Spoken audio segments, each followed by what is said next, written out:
Her millionaire fiancé sent a voice memo by mistake. What she heard about herself made her walk away the next morning. A great love story with deep, passionate scenes and a beautiful reunion. The best second chance love story ever. Now, the introduction will be very short. Many of you leave early, and my channel is down by 70%. I don't want to leave you or this channel because we are one family. Hi, my beautiful family. Today, I share something very close to my heart. My first cousin has passed away from a heart attack caused by the weight of financial struggles and the pain of his wife's harsh behavior. This loss is a reminder to all of us. Life is fragile, and we only get one chance to live it. Please don't carry tension on your shoulders until it breaks you. Be gentle with each other, be polite, and treat your partner with kindness and respect. Love your children, love your family, and above all, value the hearts that beat beside you every day. Money may come and go, but peace, compassion, and understanding are what keep a home alive. I am sharing this with you because you are not just my audience.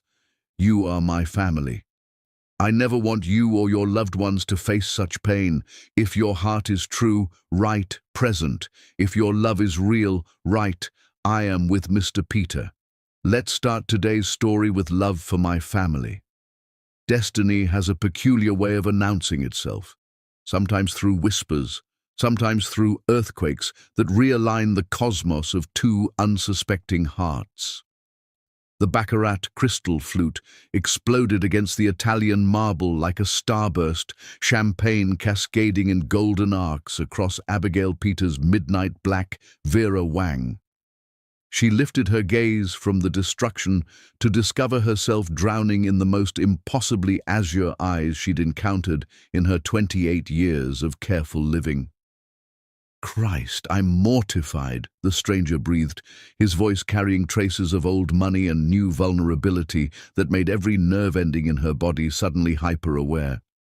He possessed the kind of devastating handsomeness that belonged on Armani billboards, sharp jaw, raven hair that suggested he'd spent the afternoon running powerful fingers through it, shoulders broad enough to carry the weight of empires. I was utterly transfixed by... His sentence dissolved as their gazes locked. By absolute perfection. Heat bloomed across Abigail's dark skin like sunrise. "It's merely fabric," she managed, though her voice emerged honeyed and breathless. Something about this man radiated magnetic intensity that made her feel simultaneously safe and wildly reckless. "Nothing about you is mere," he countered, producing an Egyptian cotton handkerchief monogrammed with elegant script. "You're wearing art, and I've just committed vandalism." His descent to her level was graceful, almost reverent, as he dabbed champagne from the silk without presumption. Where his fingertips grazed her skin, electricity danced. "I'm Jace," he murmured, rising with fluid athleticism. "Jace Walker." Even someone who deliberately avoided Wall Street gossip recognized that name. Walker Technologies commanded headlines across 3 continents, and its architect now regarded her as if she'd personally illuminated his universe. "Abigail Peter," she replied, accepting his proffered hand. The instant flesh met flesh, tectonic plates shifted in her chest cavity. "The visionary behind Meridian's transformation," Jace said, astonishing her. "Your sustainable luxury concept revolutionized hospitality design. I've studied your portfolio extensively." "You've studied my work?" The genuine admiration in his tone made her pulse quicken beyond professional pride. "I make it my life's mission to recognize transcendent talent," he said, thumb tracing her knuckles with butterfly softness. "The same way I'm recognizing transcendent beauty at this precise moment." Such words from other wealthy suitors had earned eye rolls and swift exits, but Jace's declaration carried authenticity that penetrated her considerable defenses, warmth that suggested he'd moved beyond flattery into dangerous territory, like actual fascination. "Perhaps you'd permit me to rectify this catastrophe." His gesture encompassed her champagne-dampened dress. Dinner tomorrow? Somewhere serving beverages in unbreakable containers, so I cannot further destroy your magnificent wardrobe. Abigail's laughter bubbled up unbidden, musical and genuine enough to transform his features into something approaching wonderment. That depends, she heard herself saying with unprecedented boldness. Do you maintain this level of charm throughout entire meals, or merely while demolishing designer clothing? Only one method exists for determining that, Jace replied, producing his phone with practiced elegance. Grant me your number, Abigail Peter, and I guarantee our first real conversation will become permanently etched in your memory. 6 months later, suspended above Malibu's coastline as Pacific breezes painted the sky in vermilion and gold, Abigail realized Jace had fulfilled that promise beyond her wildest imagination. Their courtship had unfolded like scenes from the most intoxicating romance novel. Private Boeing flights to Parisian penthouses where they'd made love against floor-to-ceiling windows overlooking the Champs-Élysées, their bodies joining with desperate passion that left them both gasping and greedy for more. Candlelit dinners in his Tribeca sanctuary where conversation flowed like aged wine, discussions of family legacies lost and dreams yet to be born, confessions shared over stolen kisses that tasted of vulnerability and infinite possibility. Dancing barefoot in his marble-floored living room to Miles Davis and Billie Holiday, moving together like lovers who'd found their missing piece. Jace possessed supernatural abilities where her happiness was concerned. He memorized her preferences with scientific precision: Ethiopian coffee with brown sugar and heavy cream, white peonies because their abundance reminded her of Grandmother Rose's garden, the way she unconsciously hummed Nina Simone while sketching. His gifts demonstrated profound attention rather than ostentatious wealth. First edition Baldwin, because she'd mentioned loving Go Tell It on the Mountain, an antique drafting table belonging to Paul Williams, because she'd expressed admiration for his architectural legacy, a custom necklace featuring the exact geometric pattern from their first dance. Every gesture seemed orchestrated by benevolent fate. When winter colds rendered her miserable, he appeared bearing homemade soup and classic Cary Grant films.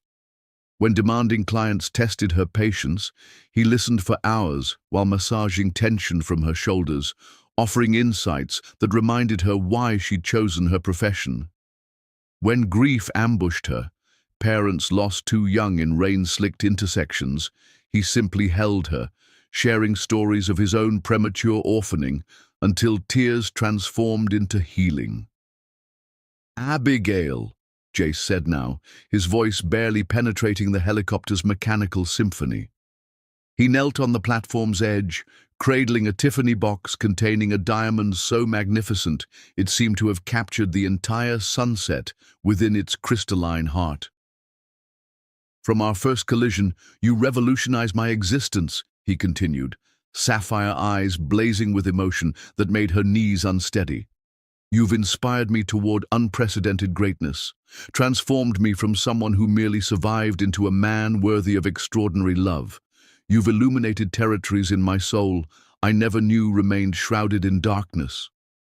Tears cascaded down Abigail's cheeks as she absorbed this incredible man, successful beyond measure, brilliant beyond comparison, gorgeous beyond reason, offering his heart and future with trembling hands.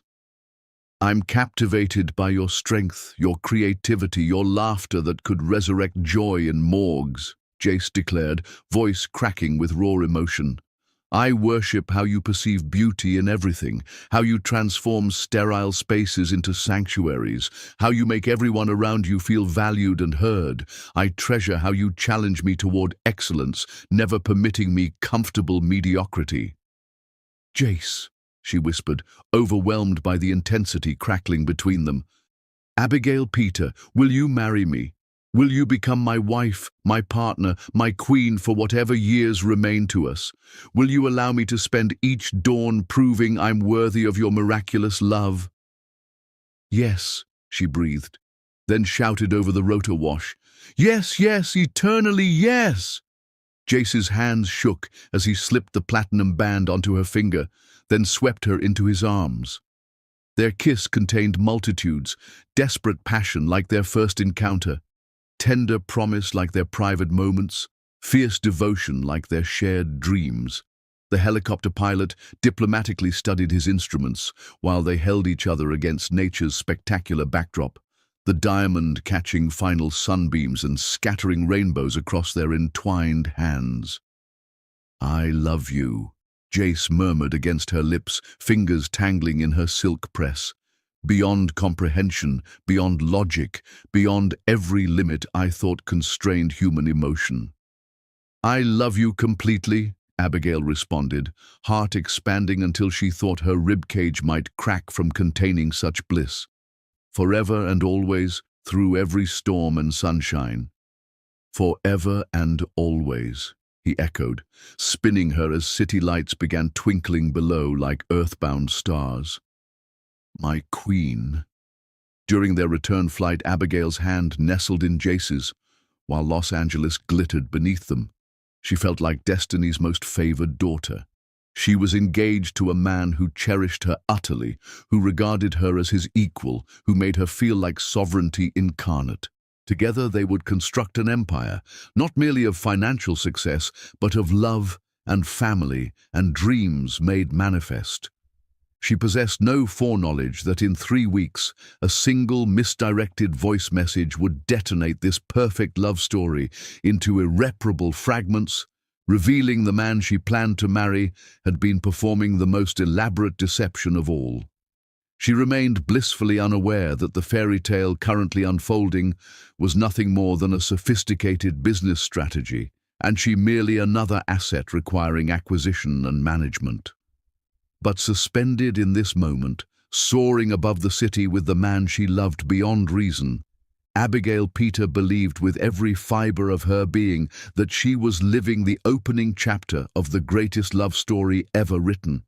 She had no conception it was all carefully orchestrated theater, and the final act would soon commence. Chapter 2. Perfect Illusions. Paradise, Abigail would later understand, achieves its most breathtaking beauty in the heartbeat before it burns.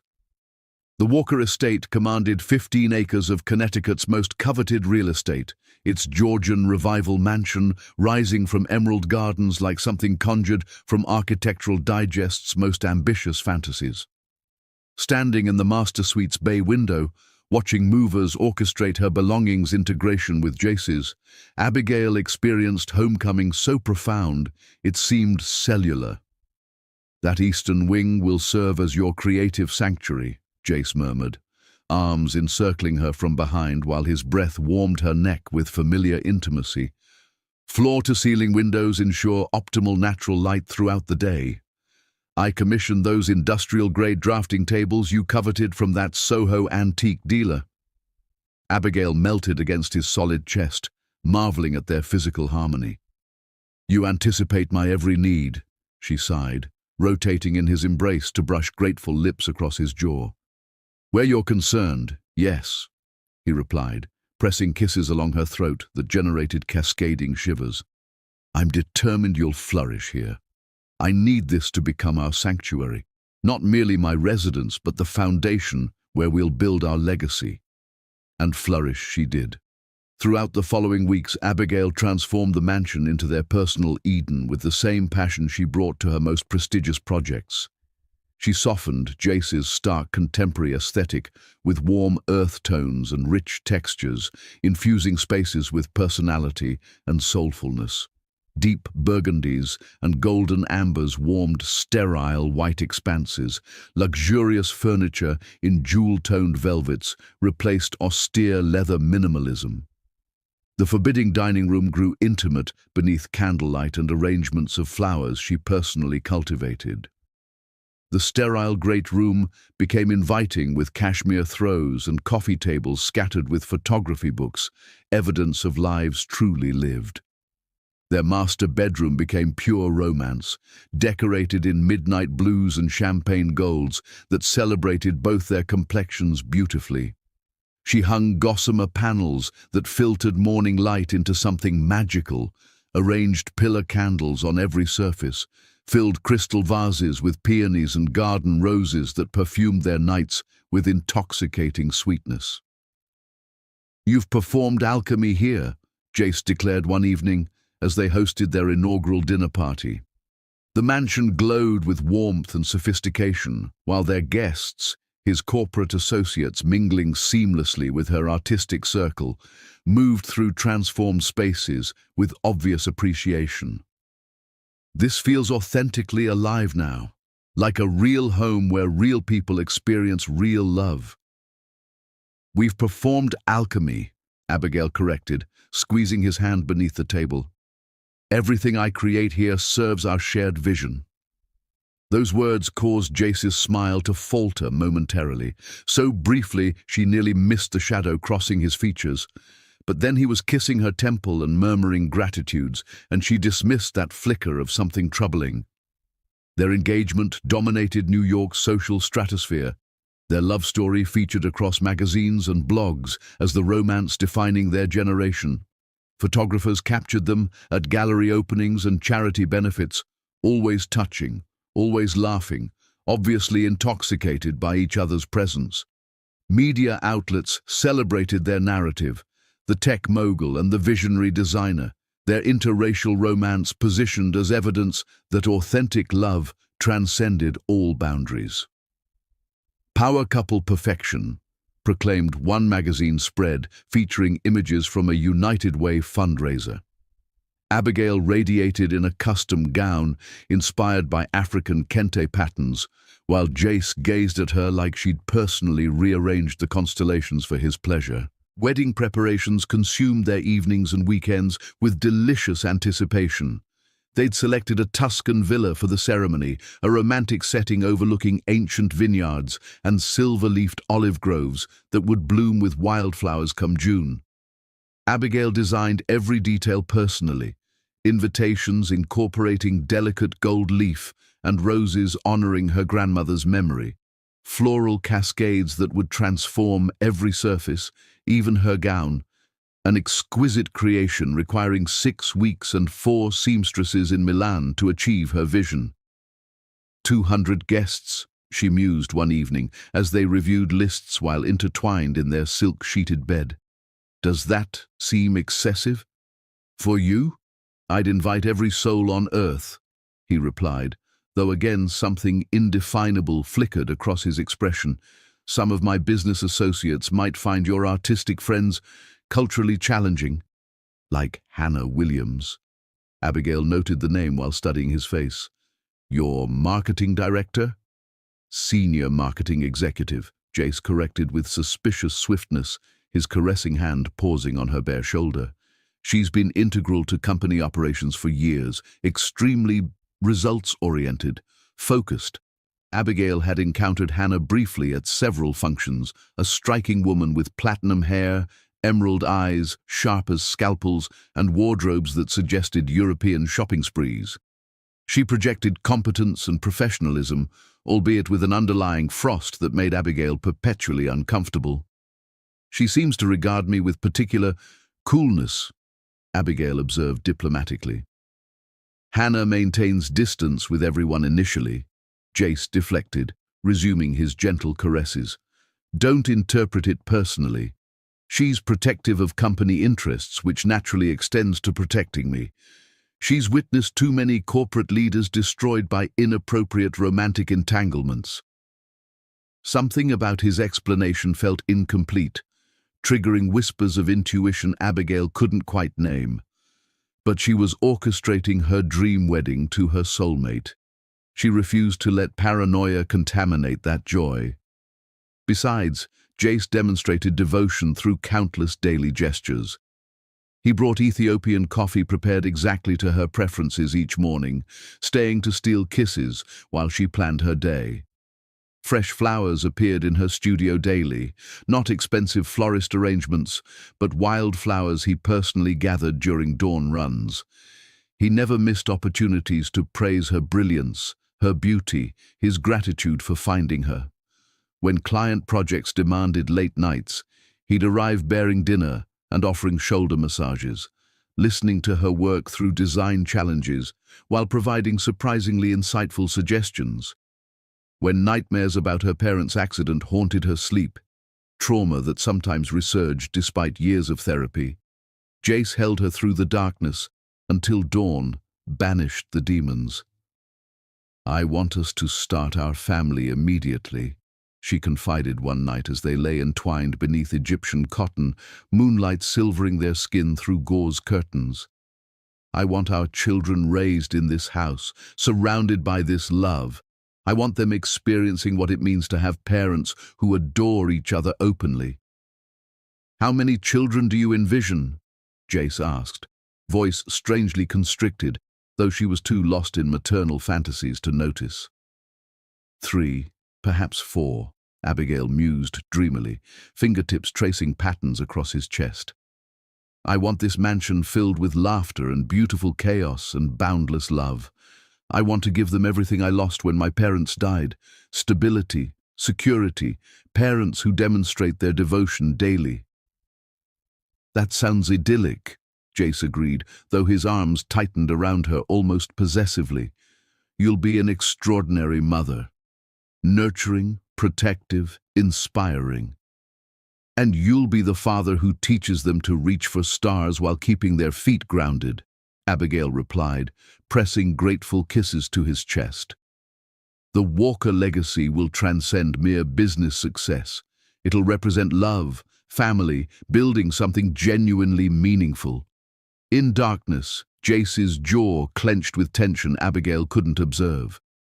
"Yes," he said quietly, "the Walker legacy." Occasionally, though, Abigail noticed details that generated unease. Tiny fractures in their perfect facade she instructed herself to ignore. Jace would vanish for hours, claiming urgent business obligations that seemed oddly timed, late evenings, early Sunday mornings, even during their romantic weekend escapes. When she inquired about his days, he'd offer vague responses about investor relations and market positioning and strategic partnerships. "Global business never sleeps," he'd explain, kissing away her concerns. "After our wedding, I'll delegate more responsibilities. You and our future children will become my absolute priority." She also observed that Hannah Williams appeared at every significant business function, always impeccably dressed, always finding pretexts for private conversations with Jace.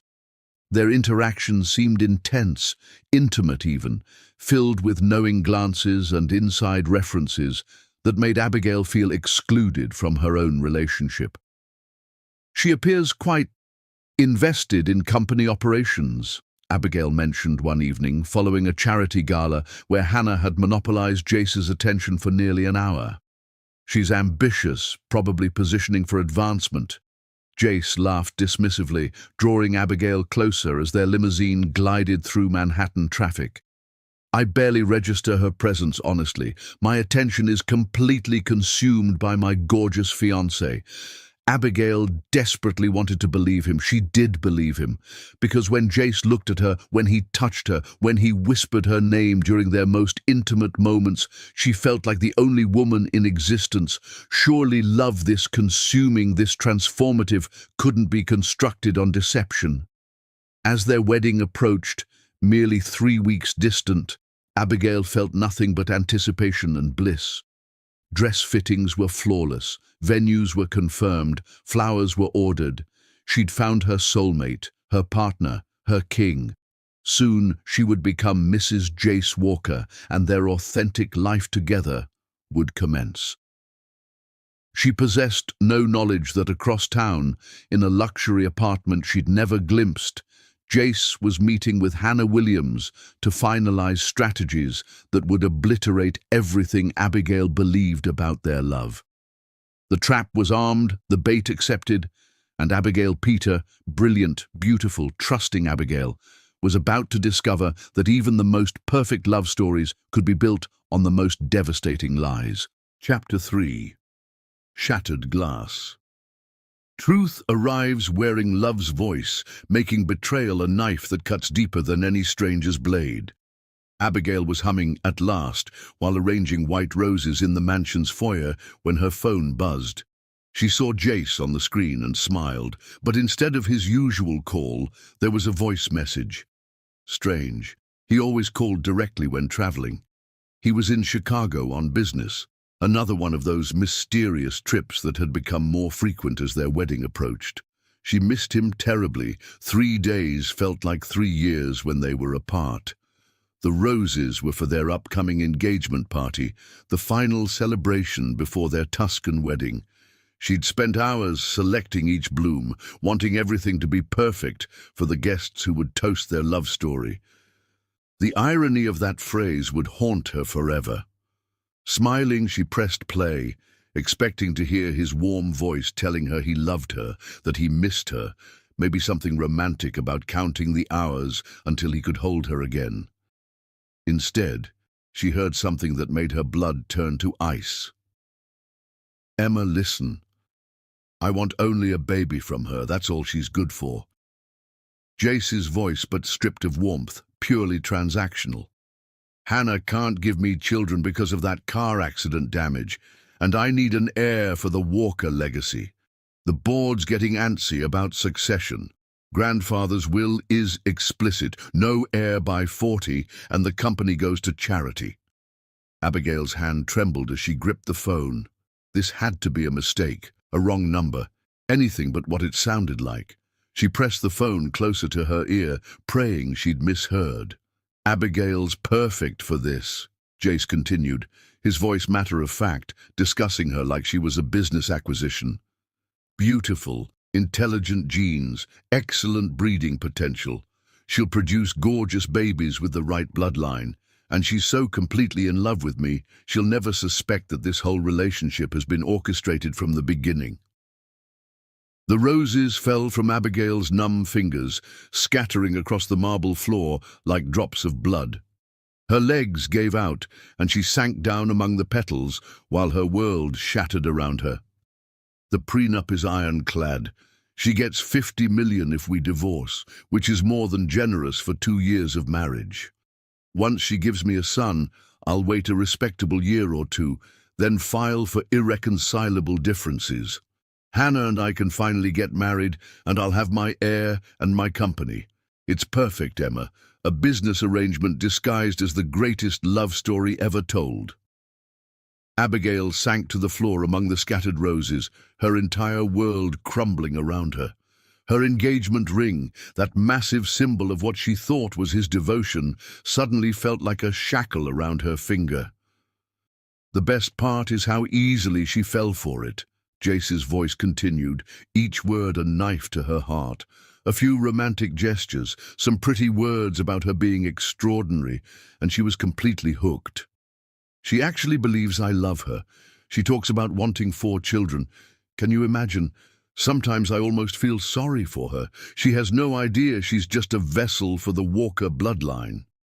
There was a pause, and Abigail heard him laugh. Actually laugh. At her pain, at her foolishness, at the beautiful love story she thought they were writing together. Hannah's been incredibly patient, but she's getting anxious about the timeline. 5 years is a long time to wait for a man to secure his inheritance and his future. She understands that I need an heir to maintain control of the company, but she wants to know there's an end date to this charade. This way, we both get what we want. I get my company legacy secured, and Hannah gets to be Mrs. Jace Walker eventually. Just not quite yet. Mrs. Jace Walker. The title Abigail had dreamed of, practiced writing in her notebook like a teenager, imagined carrying with pride and joy.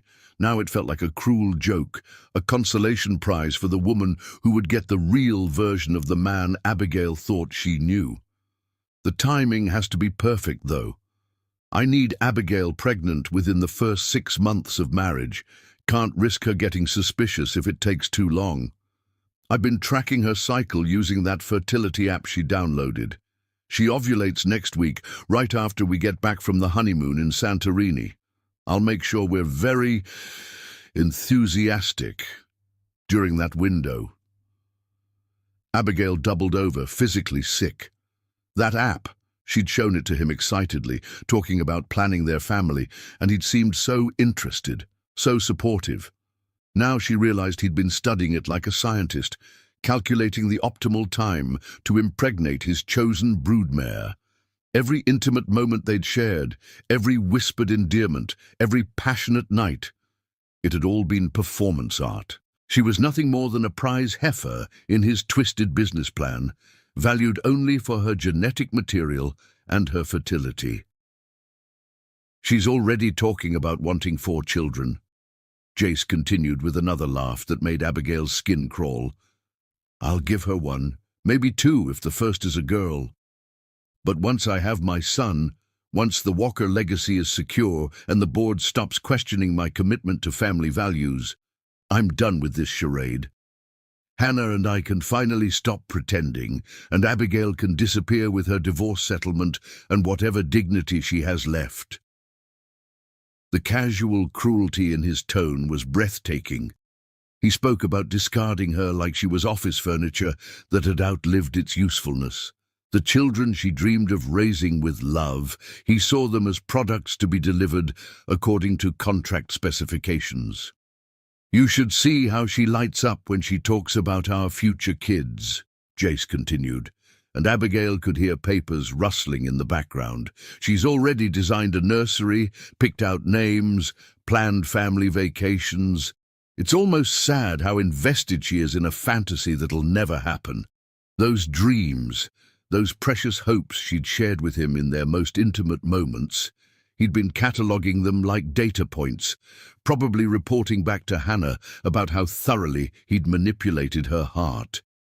The message continued for several more agonizing minutes, Jace discussing logistics with his sister like they were planning a corporate merger instead of destroying an innocent woman's life. He talked about prenups and custody arrangements and how to maintain the facade until the product delivery was complete. He mentioned hiring a nanny so Abigail wouldn't be too attached to the child, making the eventual separation easier. The beauty of it is that everyone will see her as the grieving ex-wife who couldn't make it work, Jace said. No one will know she was just a placeholder. I'll make sure she's comfortable, but Hannah and I will raise my son. Our son, really. She's been involved in planning this whole thing from the beginning. Abigail's hands shook as she realized the full scope of their conspiracy. Hannah hadn't just been the patient mistress, she'd been the architect of Abigail's destruction. I have to go. Meeting with the board in an hour about the quarterly projections and the succession timeline. Just wanted to update you on where we stand. The wedding is in 3 weeks, honeymoon in Santorini, and then Operation Air production begins in earnest. By this time next year, Emma, I'll have everything I've ever wanted, the company secured, my real relationship legitimized, and the Walker name continuing into the next generation. The message ended with a beep that sounded like a death knell. Abigail sat on the cold marble floor of what she'd thought was her home, surrounded by the roses she'd arranged for a love that never existed, and cried until she had no tears left. Then she cried some more. The white petals around her seemed to mock her, symbols of purity and new beginnings, scattered and broken like her heart. Every memory was now poisoned. Their first meeting at the gallery. Had he orchestrated that too? Their romantic trips, their intimate conversations, his proposal on that cliff overlooking the Pacific. All of it had been scripted, performed, designed to make her fall so deeply in love that she would never question his motives. She thought about Hannah Williams, that cold, beautiful woman who'd looked at Abigail with such barely concealed disdain at every social function.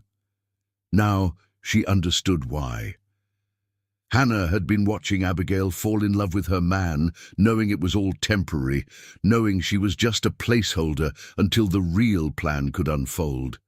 How many people knew? How many of their friends, their wedding guests, were in on the joke? Was she the only one naive enough to believe in their fairy tale romance? Abigail looked around the mansion she'd lovingly transformed into their home. Every carefully chosen piece of furniture, every thoughtfully placed artwork, every detail she'd poured her heart into. It was all just set dressing for his elaborate con. The nursery she'd started planning upstairs was nothing more than a warehouse for his future product. She pulled out her phone with shaking hands and played the message again, recording it this time. She needed proof. She needed to document this betrayal, not for revenge, but for her own sanity. Without evidence, she might convince herself she'd imagined it all, that love this intense couldn't possibly be fake. But it was fake. All of it. Standing slowly, Abigail walked through the mansion one last time, seeing it with new eyes. The bedroom where they'd made love so passionately. He'd been calculating her fertile days. The kitchen where they'd cooked together, laughing and stealing kisses. He'd been thinking about genetic compatibility and optimal nutrition for breeding. The living room where they'd danced to old jazz records. He'd been planning her eventual disposal. She climbed the stairs to their bedroom and opened the safe where she kept important documents. Her birth certificate, her passport, her mother's jewelry. Things that belonged to her, things from her real life before she'd become a character in Jace Walker's twisted play. She would leave in the morning, before he returned from Chicago. She would take nothing that he'd given her, nothing that carried the stain of his lies. She would disappear from his life as cleanly as possible, with her dignity intact and her heart shattered, but her spirit unbroken. Because Abigail Peter was many things: a talented designer, a loving daughter to parents who were gone too soon, a loyal friend, a passionate woman. But she was not, and would never be, anyone's broodmare. The Queen was about to show the King what happened when you tried to turn royalty into livestock. Chapter 4. The Queen's Escape. True nobility reveals itself not in accepting crowns, but in the grace with which one removes them. Abigail Peter had not slept. She sat in the darkness of what she'd believed was their sanctuary, watching dawn break over Connecticut countryside, planning her escape with military precision and the crystalline clarity that comes only from having every illusion obliterated. By 6 a.m. she'd made her first call. "Marcus," she said, when her closest friend answered, voice thick with sleep. "I need you here. Now. Don't ask questions. Just come." Marcus Fitzgerald had been her anchor since design school, her confidant through every heartbreak and triumph. They'd navigated her parents' death together, celebrated her first major commission together, and he'd been the one to talk her through her fears about trusting someone as powerful and wealthy as Jace Walker. One look at her face when he arrived, and he knew better than to probe for immediate details. "How much time do we have?" he asked simply, surveying the mansion that had become a mausoleum of broken dreams. "He lands at noon," Abigail replied, voice steady despite the devastation in her eyes. "I want every trace of my existence erased before then." What followed was the most efficient extraction in history. Abigail took only what had belonged to her before Jace: her clothes, her design materials, her mother's jewelry, her laptop with client files. Everything he'd given her remained behind.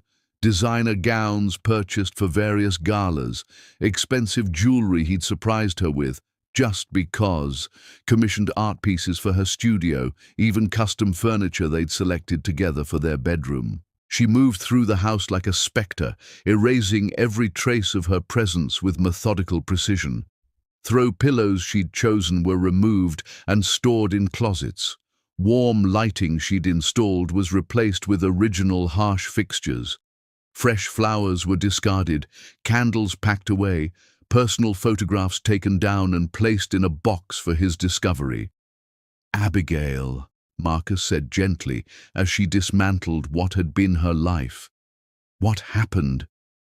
You look like someone died." She handed him her phone and watched his expression transform as he listened to Jace's voice message. Color drained from his dark skin, his jaw clenched, and for a moment, She thought he might put his fist through the nearest wall. "That soulless bastard," he whispered when the message ended. "That calculating, heartless piece of—" "Don't," Abigail interrupted quietly. "Don't waste your fury on him. He's worthless, less than worthless." "But you loved him," Marcus said, voice cracking for his friend. "You really, truly loved him with everything you had." "I loved an illusion," Abigail corrected, voice gaining strength with each word. "A character he created to manipulate me. The real Jace Walker is exactly what you heard in that message. Cold, calculating, capable of destroying someone's life for a business transaction." By 11 a.m., the mansion appeared exactly as it had when she'd first arrived. Cold, sterile, devoid of love or warmth or any evidence that a woman with dreams had attempted to make it home.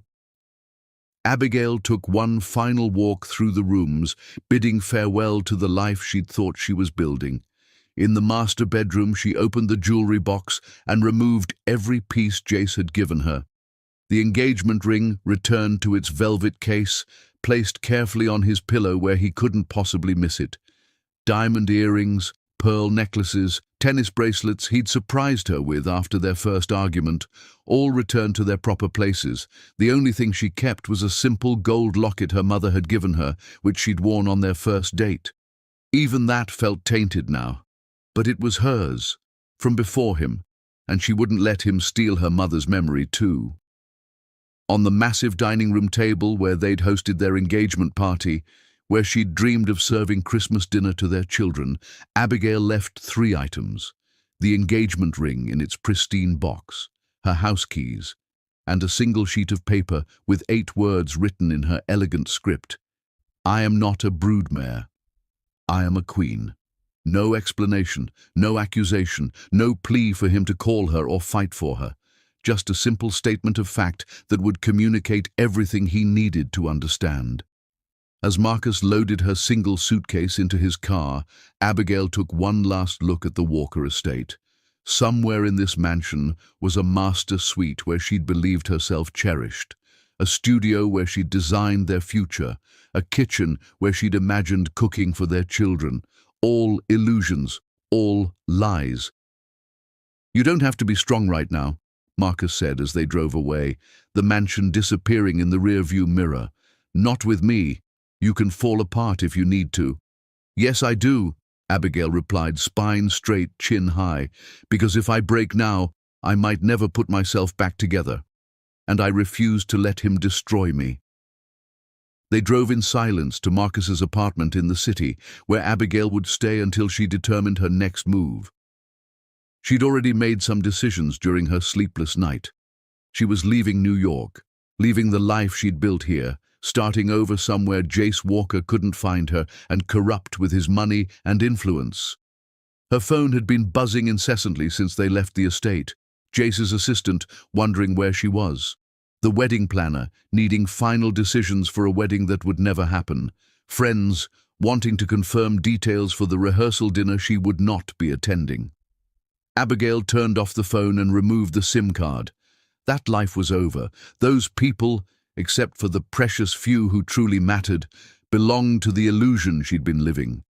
At Marcus's apartment, she sat down with her laptop and began the methodical process of dismantling her existence as Jace Walker's fiancé. She cancelled wedding vendors, forfeited deposits she couldn't recover, sent brief explanations to the few people who deserved them.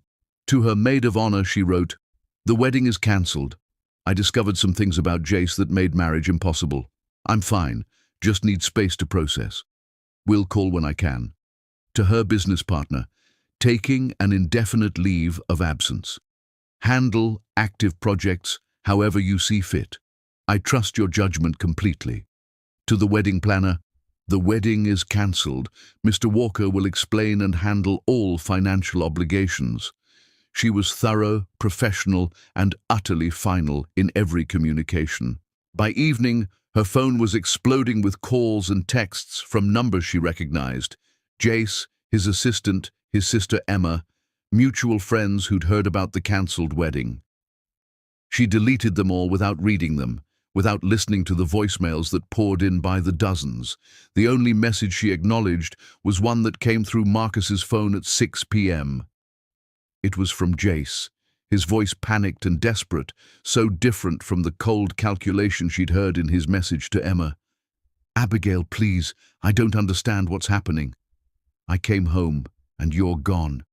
Everything's gone. Your clothes, your things, even the warmth you brought to this house.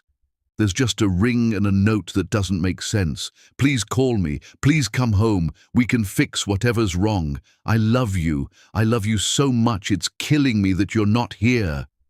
The message continued for 3 minutes, his voice breaking, pleading, sounding genuinely destroyed. If she hadn't heard his real voice, his true feelings about her, she might have believed this performance too. "He's exceptionally talented at this," she whispered to Marcus as tears finally spilled down her cheeks. "He's really, truly gifted at deception." "But you're superior," Marcus replied firmly, wrapping his arms around his friend. "You're stronger than his lies, you're smarter than his games, and you're going to rebuild your life into something so magnificent that he'll spend the rest of his miserable existence regretting what he destroyed." That night, as Abigail lay in Marcus's guest room, she allowed herself to grieve. Not just for the relationship she'd lost, but for the woman she'd been. Trusting, optimistic, believing in love so completely that she'd ignored every warning sign. That woman was gone, and while Abigail mourned her, she also knew that the woman who would emerge from this betrayal would be wiser, stronger, unbreakable. She thought about Hannah Williams, probably celebrating tonight, probably in Jace's arms as he consoled himself over his missing breeding stock. Let them have each other. Let them build their empire on lies and manipulation. Abigail Peter was finished being anyone's pawn. By morning, she had made her decision. She was leaving New York, leaving the coast entirely. Somewhere in America was a place where she could rebuild, where she could remember who she was before Jace Walker, where she could become who she was meant to be. The engagement was terminated, the fairy tale was concluded, but the Queen's authentic story was just beginning. Chapter 5. The Mistress's Victory Dance. Victory tastes most bitter to those who have never earned it through honor. Hannah Williams stood in the doorway of Jace Walker's master bedroom, surveying the devastation with emotions far more complex than the triumph she'd anticipated. Clothes littered the floor where he'd hurled them in frustration. Empty whiskey bottles lined the nightstand like monuments to despair. The man she'd waited 5 years to call hers was disintegrating, and it wasn't remotely what she'd expected. "Jace, darling," she purred, entering the room with confidence born of finally having what she'd wanted. "You need nourishment. You haven't left this room in 3 days." Jace looked up from where he sat on the bed's edge, his usually immaculate hair disheveled, his cobalt eyes red-rimmed and feral. "She's gone, Hannah. Just vanished, like she never existed." "I know, sweetheart," Hannah said, settling beside him and threading manicured fingers through his hair. "But perhaps this is for the best." Perhaps she realized she wasn't equipped for this life, for the pressures and expectations that accompany being a walker. "She left the ring," Jace said, voice hollow as a tomb. 50 carats of perfect diamonds, and she abandoned it like costume jewelry.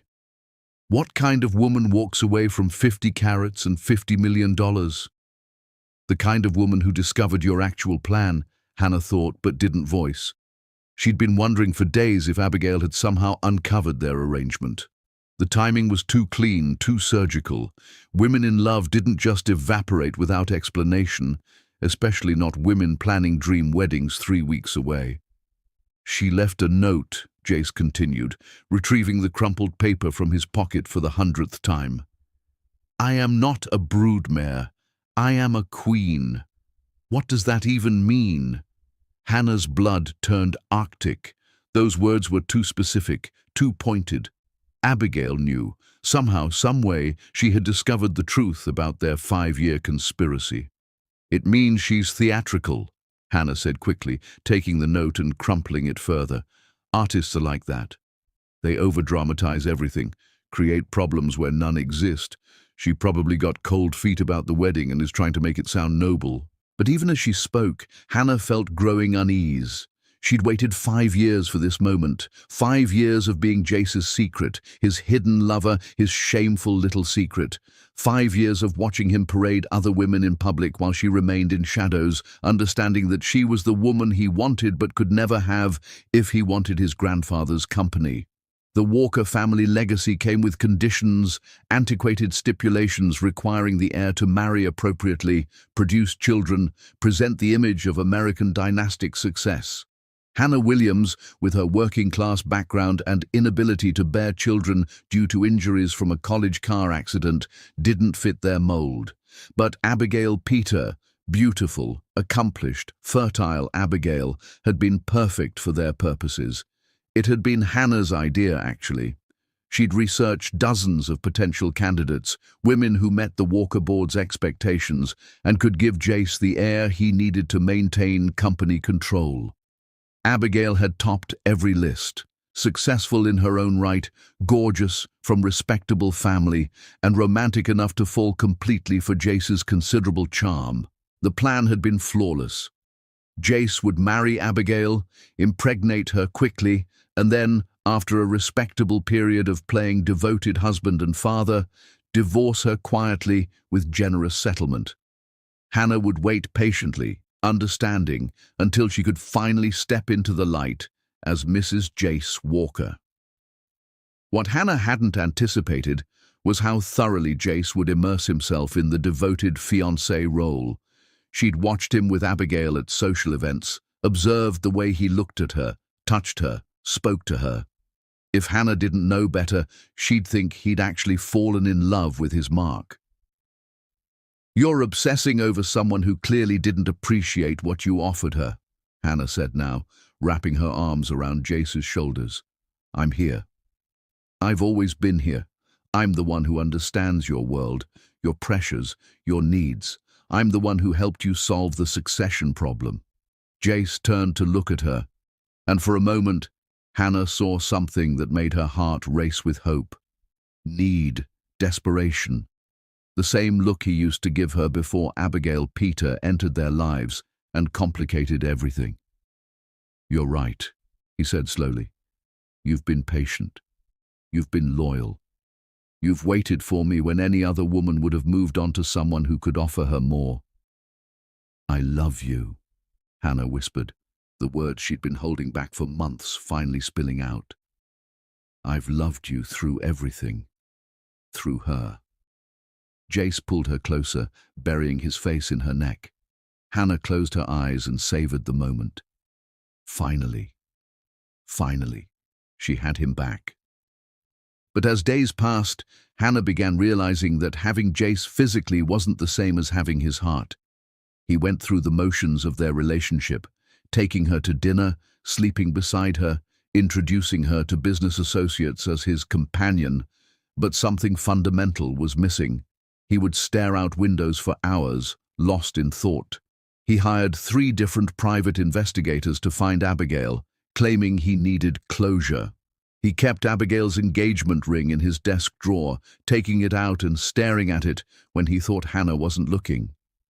"You need to let her go," Hannah said one evening as they sat in his penthouse, overlooking the city where Abigail had once lived. "She made her choice. She chose to walk away from everything you offered her." "But why?" Jace asked, the same question he'd been asking for weeks. "We were perfect together. We were happy. I made her happy." "Were you?" Hannah asked, unable to keep the edge from her voice. "Or were you just playing a part so convincingly that you convinced yourself it was real?" The question hung in the air between them, dangerous and loaded with implication. Jace turned to stare at her, his blue eyes suddenly sharp and focused. "What exactly do you mean by that?" Hannah felt a moment of panic. She'd said too much, revealed too much of her knowledge about the situation. I just mean that sometimes we can get caught up in an act, especially when the stakes are high. Your grandfather's will, the company's succession, the board's expectations. There was a lot of pressure to make that relationship work. The company's succession, Jace repeated slowly. Right, the heir requirement. He was looking at Hannah like he was seeing her for the first time, and not in a good way. She could practically see his mind working, connecting dots she'd hoped would stay scattered. "Hannah," he said carefully, "how much did you know about my plans with Abigail?" "What plans?" she asked, but her voice sounded false even to her own ears. "The timeline, the pregnancy schedule, the eventual divorce." His voice was getting harder, colder. "How much did you know?" Hannah felt the room temperature drop 10 degrees. This was not how this conversation was supposed to go. She was supposed to be comforting him, helping him move on, claiming her rightful place as his chosen partner. She wasn't supposed to be defending herself against accusations in his eyes. "Jace, I don't know what you're implying." "I'm not implying anything," he cut her off. "I'm asking directly. Did you know that I was planning to use Abigail to secure my inheritance and then divorce her to marry you?" The silence stretched between them, heavy with 5 years of secrets and manipulation. Hannah realized with growing horror that she was trapped. If she admitted to knowing, she looked like a conspirator. If she denied it, she looked like a liar. Either way, she was losing the man she'd sacrificed everything to get. "I knew you needed an heir," she said finally. "I knew our relationship couldn't be public until that was resolved. I understood the practical aspects of your situation." "Practical aspects," Jace repeated, his voice flat. "Is that what you call destroying an innocent woman's life?" Innocent. Hannah's carefully controlled composure finally cracked. "She was a fortune hunter like any other. She saw a billionaire and dollar signs and she played her part perfectly. The only difference is, she got cold feet at the last minute and decided to play the victim." The words hung in the air like poison, revealing everything Hannah had tried so hard to hide. Her jealousy, her resentment, her complete lack of empathy for the woman whose life they'd planned to destroy. Jace stood slowly, his face pale with realization. "You helped plan this. You researched her, didn't you? You found her for me." Hannah felt her world crumbling around her, 5 years of careful planning and patient waiting dissolving in a single moment of truth. "I found you the perfect solution to an impossible problem," she said desperately. "I saved your company, your legacy. I made it possible for us to be together. You helped me destroy the only woman I ever truly loved."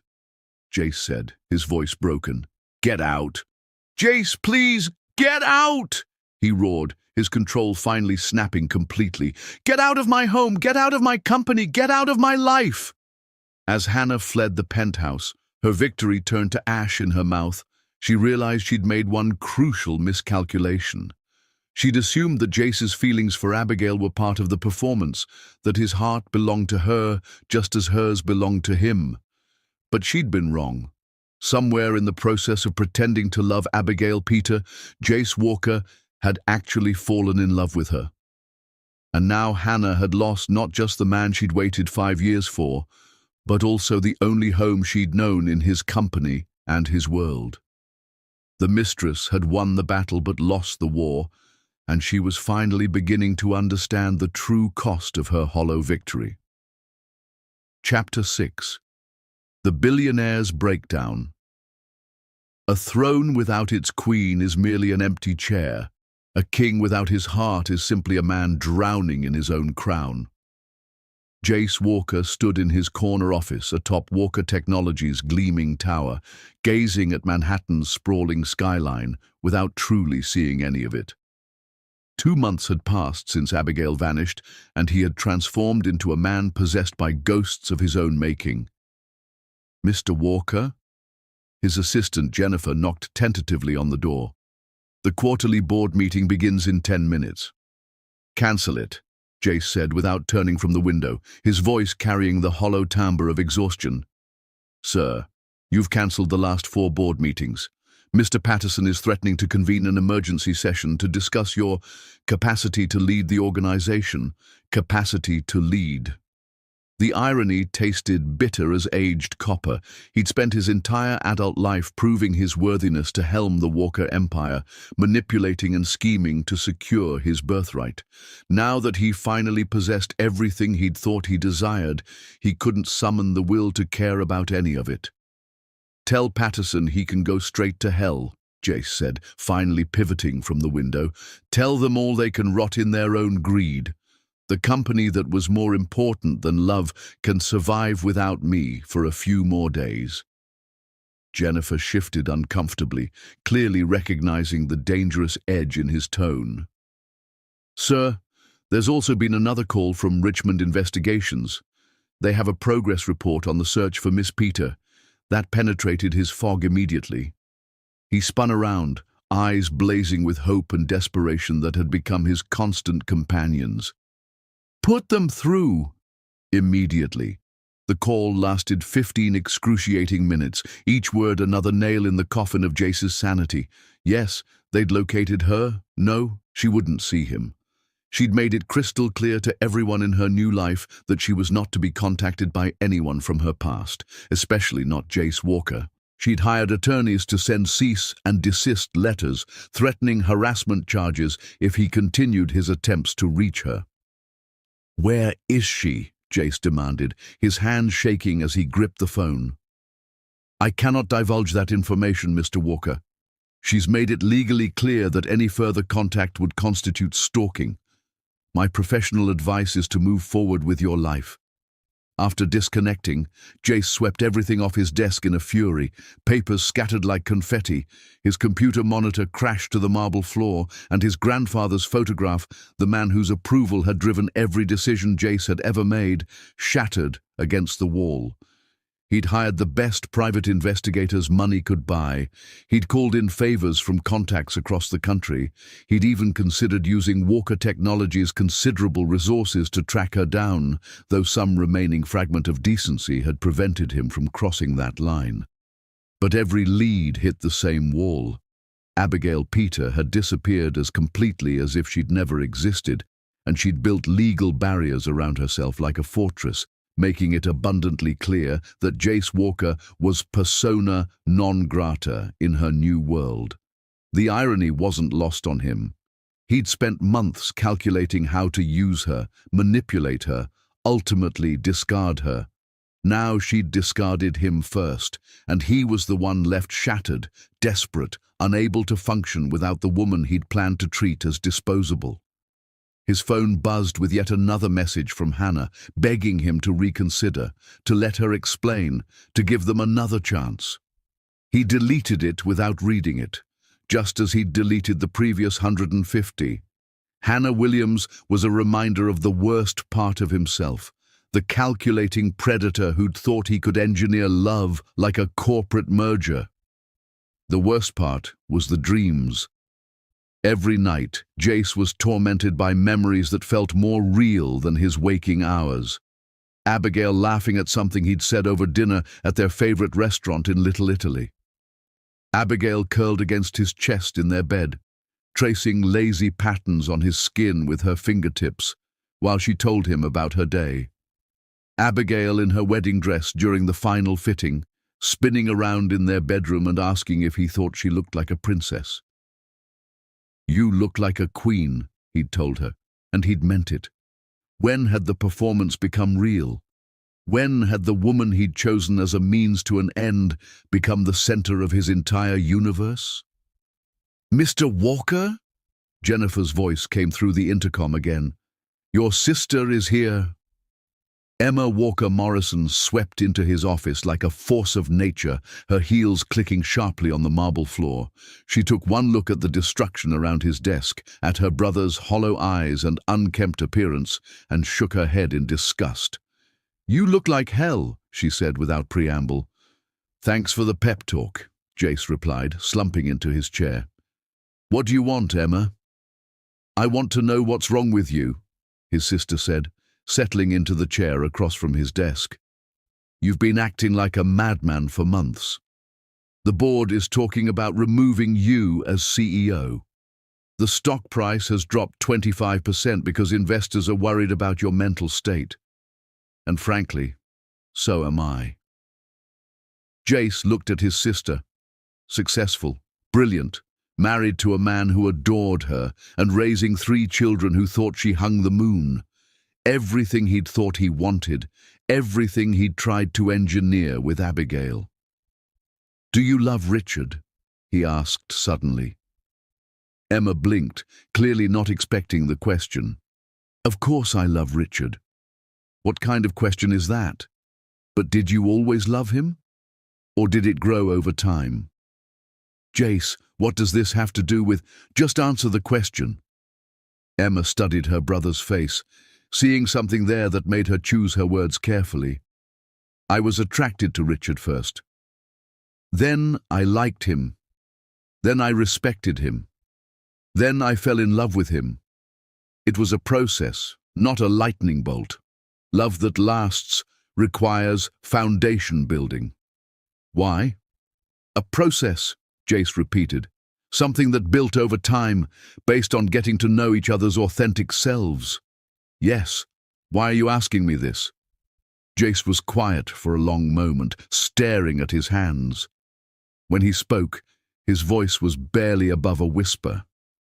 I think I did everything backwards with Abigail. What do you mean? I chose Abigail for all the wrong reasons, he said, the words tumbling out of him like a confession to a priest. She was beautiful, successful, perfect genetic material for the Walker heir grandfather's will requires. I thought I could marry her, get her pregnant, and then move on with my life once I'd secured the company. Emma's face went pale as winter. Jace, tell me you didn't. I planned the whole thing, he continued, unable to stop now that he'd started. Hannah helped me research potential candidates. We chose Abigail because she was everything the board would approve of, everything grandfather would have wanted in a Walker wife. I was going to use her to secure my inheritance and then divorce her quietly. Oh my God, Emma whispered. You actually went through with it. That plan we talked about when you were drunk and angry about grandfather's ridiculous will, you actually did it. I did more than that, Jace said, his voice breaking. I fell in love with her. Somewhere between the first kiss and the proposal, between the performance and the reality, I fell completely, utterly, irrevocably in love with her. And now she's gone, and I don't know how to live without her. Emma sat in stunned silence for a moment, processing her brother's confession. Does she know about the plan? Jace nodded miserably. She must. She left a note that said, I am not a broodmare. I am a queen. She figured it out somehow. Good for her, Emma said firmly, surprising him. Good for her. Jace stared at his sister in disbelief. She's the love of my life. And you're saying good for her? Yes, I'm saying good for her. Emma stood up, her voice rising. You tried to use her like a prize breeding animal, and she had the dignity to walk away. She deserves better than what you planned to give her. But I love her, Jace said desperately. I know it started wrong, but what I feel for her now is real. It's the most real thing I've ever experienced. Then you need to prove it, Emma said. Not with flowers or jewelry or grand gestures. You need to prove that you're worthy of a woman like that. You need to become the man she thought she was marrying, not the calculating bastard who tried to use her. How? Jace asked, his voice small and lost. How do I prove something like that when she won't even let me find her? Emma looked at her brother, really looked at him, and saw not the successful CEO or the master manipulator, but the scared little boy who'd always tried so hard to live up to their grandfather's impossible expectations. You start by figuring out who you are when you're not trying to be what everyone else wants you to be, she said gently. You start by making choices based on what's right, not what's profitable. You start by becoming a man worthy of love, not just demanding it because you've decided you want it. After Emma left, Jace sat alone in his destroyed office, thinking about her words. He'd spent his entire life building an empire, accumulating wealth and power and influence. But what good was any of it without someone to share it with? What was the point of being a king if he'd driven away his queen? For the first time in his adult life, Jace Walker began to question everything he'd built his identity around. The company, the wealth, the legacy. None of it mattered if he couldn't be the kind of man worthy of Abigail's love. The breakdown was complete. Now, perhaps, the rebuilding could begin. Chapter 7. The grand gesture failure.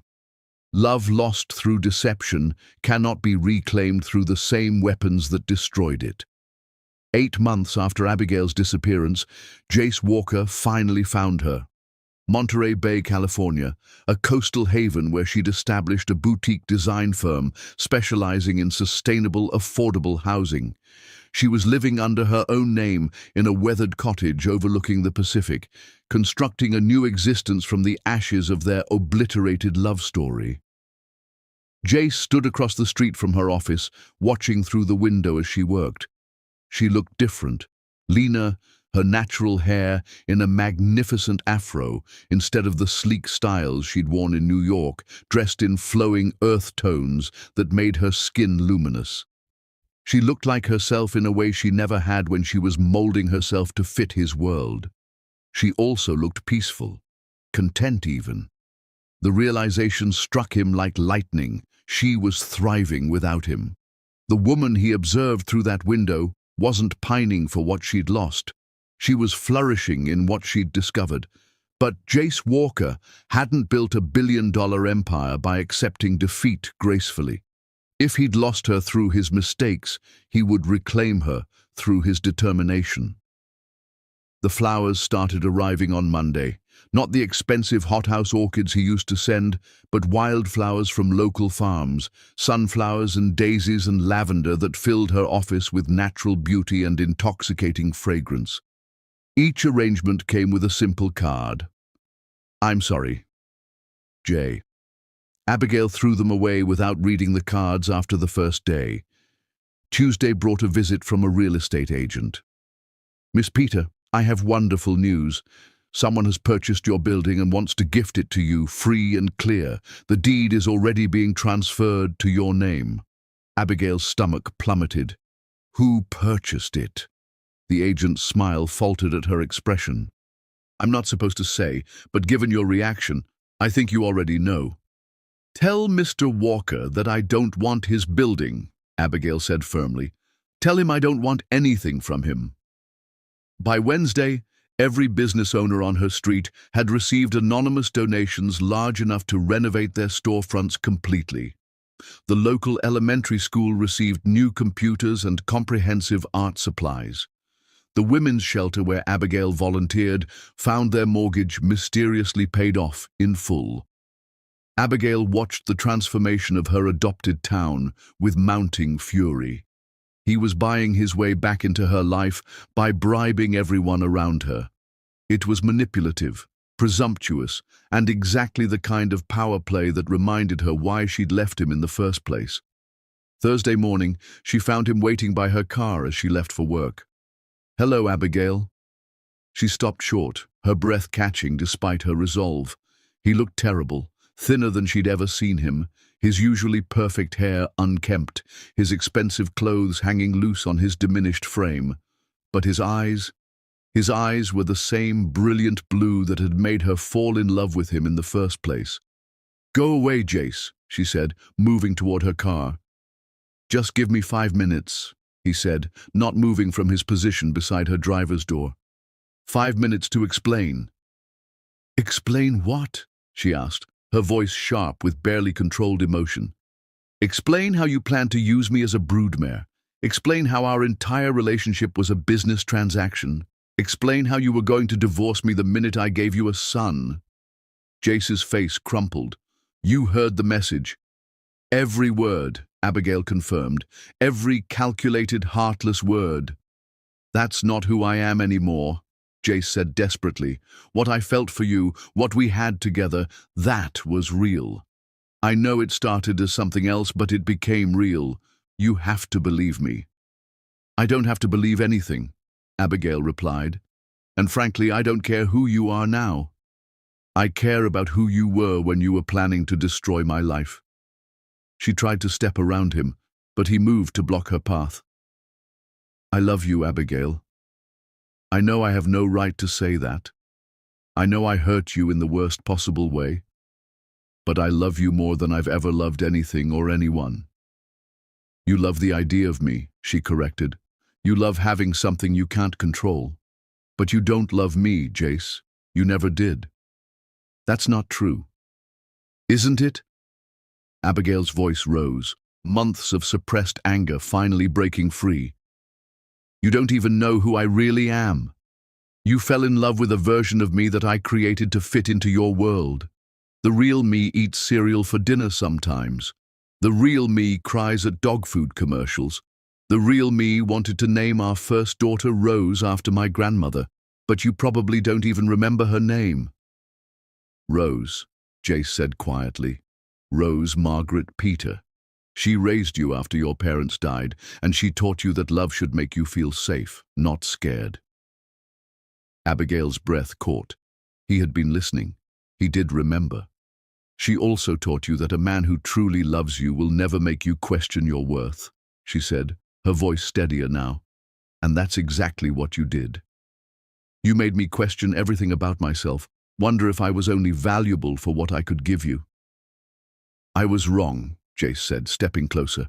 "I was so focused on what I thought I needed that I almost destroyed the only thing I actually wanted. I've spent 8 months trying to figure out how to prove to you that what we had was real. By buying my building? By bribing my neighbors?" Abigail shook her head. "You still don't get it. You're still trying to control the situation with money and power." "Then tell me how," Jace pleaded. "Tell me what I need to do to prove that I love you." "You can't," Abigail said simply. "That's what you don't understand. You can't prove love after you've destroyed trust. You can't buy back a heart you've broken. And you can't undo the fact that you looked at me and saw a vessel for your legacy instead of a woman worthy of genuine love." She finally pushed past him to her car, but before getting in, she turned back one more time. "The Jace Walker I fell in love with never existed," she said, her voice soft but final. "He was a character you played to get what you wanted. And I won't spend the rest of my life wondering which version is real." As she drove away, leaving Jace standing alone on the sidewalk, she didn't look back.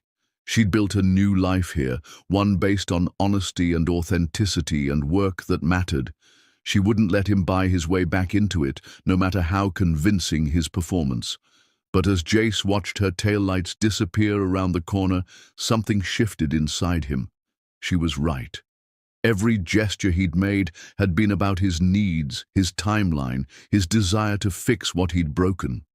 He'd been trying to win her back the same way he'd won her in the first place, through calculation and manipulation, just with different goals. If he truly loved her, if he wanted to prove he was worthy of her love, he needed to stop trying to control the outcome. He needed to start over, not as Jace Walker the billionaire, but as simply Jace, a man who had lost everything that mattered and needed to figure out who he was without it. The grand gestures had failed. Now came the hard part, becoming someone worthy of a second chance, whether she ever gave him one or not. Chapter 8. The Ultimate Sacrifice.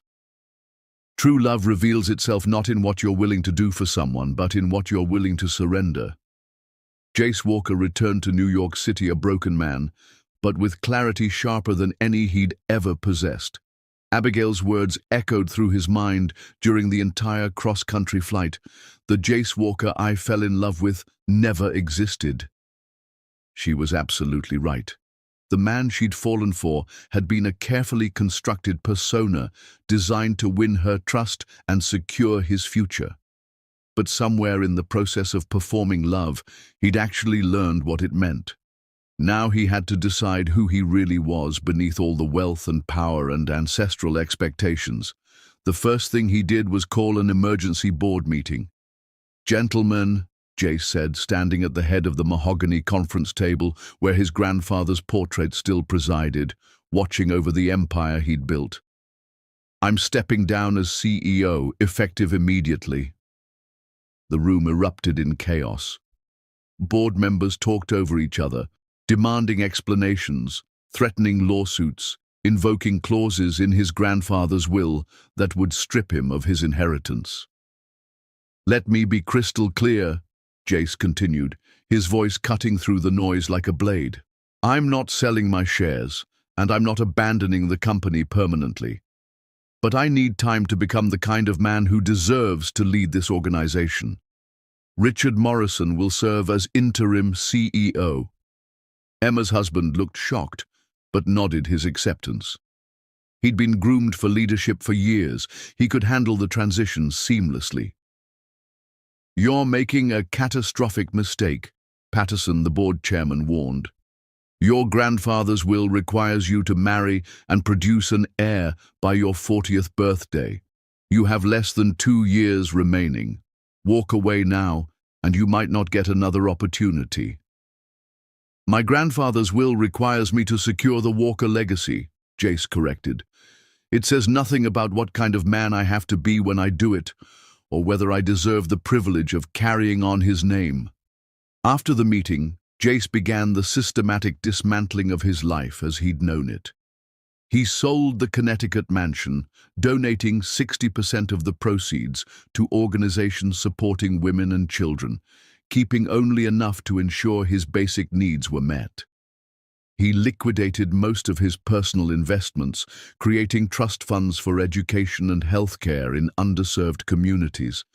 But the most important decision came when Emma found him packing boxes in his Manhattan penthouse. "You're really doing this," she said, watching him wrap framed photographs in newspaper. "I'm really doing this," Jace confirmed. "I found her, Emma. I found Abigail. And she's better off without me. She's built a life that makes her genuinely happy, doing work that matters, living authentically in a way she never could when she was trying to fit into my world." He paused, holding a photo of them from their engagement party. They looked so happy, so in love. If only he'd known then what he knew now. "She told me the man she loved never really existed." "So you're giving up?" "No," Jace said, carefully placing the photo in a box. "I'm starting over. I'm going to become the man she thought she was marrying. Not to win her back. I may have lost that chance forever, but because it's the right thing to do." "Where will you go?"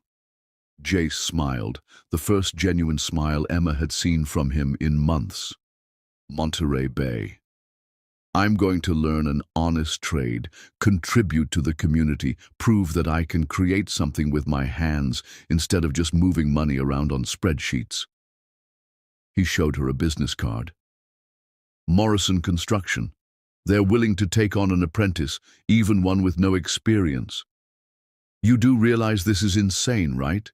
You're giving up billions of dollars to become a carpenter?" "I'm not giving up billions of dollars," Jace corrected. "I'm investing them in becoming someone worthy of the love I threw away." The move to Monterey Bay was the hardest thing Jace had ever done. He rented a modest apartment above a Portuguese bakery, bought a pickup truck to replace his collection of luxury cars, and showed up at Morrison Construction at 6 a.m. sharp on his first Monday, ready to learn what honest work felt like. Frank Morrison, the owner, was a weathered man in his 60s who'd agreed to hire Jace primarily because of the substantial donation he'd made to the local trade school. "You'll start by cleaning up job sites," Frank told him on that first day, "hauling debris, organizing tools, making coffee runs. Think you can handle that, Mr. Big Shot?" "Just Jace," he replied, "and yes, I can handle it." It was humbling work. His hands, soft from years of signing papers and shaking hands in boardrooms, were soon calloused and cut from handling lumber and tools. His back ached from physical labor in ways it never had from long days at a desk. But there was something deeply satisfying about seeing a pile of raw materials transform into something real and useful under his hands. The other workers were suspicious at first. Word had gotten around about who he really was, and they expected him to quit within a week when the novelty wore off. But Jace showed up every day, did whatever work was assigned to him without complaint, and slowly began to earn their grudging respect. "Why are you really here?" asked Miguel, a master carpenter who'd become something of a mentor to Jace. They were working on framing a house for a young family, and Jace was learning to measure and cut lumber with precision. "I hurt someone I love," Jace said simply. "I want to become the kind of man who wouldn't make that mistake." Miguel nodded as if that explanation made perfect sense. Love makes fools of us all. The lucky ones get a chance to learn from it. As weeks turned to months, Jace settled into a routine that was completely foreign to his old life. He woke at dawn, worked with his hands all day, came home exhausted but satisfied. He cooked simple meals, read books he'd never had time for, and volunteered at the community center where he taught basic business skills to local entrepreneurs. He also discovered that Abigail volunteered at the same center, teaching design workshops for kids. They maintained a careful distance, nodding politely when they passed in the hallways but never speaking. She seemed surprised by his presence but not threatened, as if she understood that this version of Jace was different from the man who'd tried to buy his way back into her life. The real test came when Hurricane Clara hit the coast 6 months after Jace arrived. The storm knocked out power for days and damaged dozens of homes, including several belonging to elderly residents who couldn't afford repairs. Without being asked, Jace organized a volunteer crew from Morrison Construction to work for free, rebuilding homes and businesses that had been damaged. He used his own money to buy materials, worked 16-hour days alongside his crew, and coordinated with local agencies to ensure no one was left without shelter. "You didn't have to do this," Frank told him, as they took a break from rebuilding Mrs. Chen's back porch. "These people aren't your responsibility." "Yes, they are," Jace replied, wiping sweat from his forehead. "When you choose to be part of a community, everyone becomes your responsibility." It was during the hurricane recovery that Jace first spoke to Abigail in almost a year.